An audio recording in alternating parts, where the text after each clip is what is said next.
ಕಳ್ಕೊಳ್ತಾ ಇದ್ದೀರಾ? ನೋಡಿ, ನಿಮ್ಮ ಮನಸ್ಸು ಕರಗಿದಾಗ ಕೇಳ್ಕೊಳ್ಳಿ, ಯಾರು ಮಿಸ್ಟ್ರಿ ಕ್ರಿಯೇಟ್ ಮಾಡ್ತಾ ಇದ್ದಾರೆ, ಮಿಸ್ಟ್ರಿ ಏನು? ನಮ್ಮ ಮನಸ್ಸು ವೆನ್ ಇಟ್ ಅರೈಸಸ್, ಎದ್ದಾಗ, ಉದಯವಾದಾಗ ನಮ್ಮ ಪಾಲಿಗೆ universe arises, mind dissolves, universe dissolves. ನೋಡ್ಕೊಳ್ಳಿ, ನಿಮ್ಮ ಮನಸ್ಸು ಎದ್ದಾಗ ಎಲ್ಲ ಹೇಳುತ್ತೆ, ನಿಮ್ಮ ಮನಸ್ಸು ಮಲಗಿದಾಗ ಎಲ್ಲ ಮಲಗತ್ತೆ. ಆ ಮನಸ್ಸು ಇಲ್ದಾಗ ಏನಿಲ್ಲ, ಮನಸ್ಸಿದೆ ಎಲ್ಲ ಇದೆ.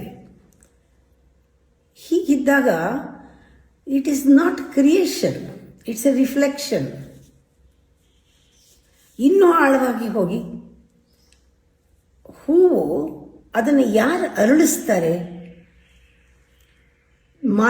ತೋಟದ ಮಾಲಿ ಹೂವನ್ನು ಅರಳಿಸಲ್ಲ, ನೀರು ಹಾಕ್ಬೋದು.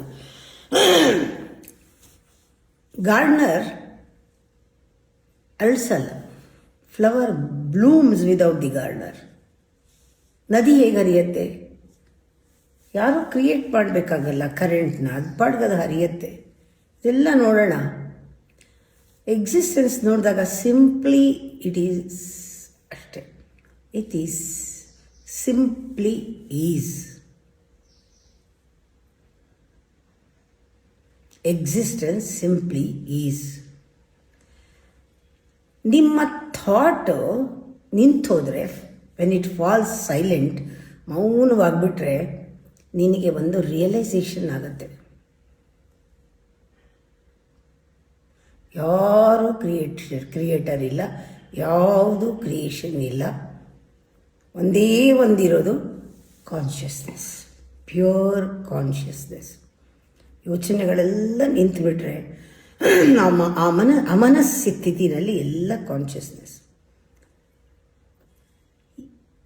ಕೇಳಲೇಬೇಡಿ ಯಾರು ಮಾಡಿದ್ದಿದೆಲ್ಲ ಅಂತ, ಈ ವರ್ಲ್ಡನ್ನು ಯಾರು ಮಾಡಿದ್ದು ಅಂತ. ಅದರ ಬದಲು ನೀನು ಯಾರು ಅಂತ ನಾನು ಕೇಳ್ತಾ ಇದ್ದೆ. Who is the one asking. ಮೌನದಲ್ಲಿ, ಸೈಲೆಂಟ್ನಲ್ಲಿ ಉತ್ತರ ಸಿಗುತ್ತೆ. ಈ ಥರ ಕೇಳಿದಾಗ ಯಾರು ಕೇಳ್ತಾ ಇರೋದು, ಯಾರು ಕೇಳ್ತಾ ಇರೋದು ಅನ್ನೋದನ್ನು ಯಾರು ಕೇಳ್ತಾ ಇರೋದು, ಯಾರು ಕೇಳ್ತಾ ಇರೋದು? ನಾನು ಯಾರು? ಇದು ಕೇಳ್ತಾ ಇರೋದು ಯಾರು? ಯಾರು ಯಾರು ಯಾರು? ಸೈಲೆಂಟಾಗಿ ಉತ್ತರ ಸಿಗತ್ತೆ.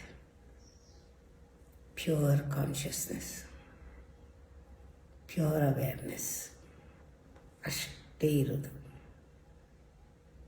ಎವ್ರಿವೇರ್.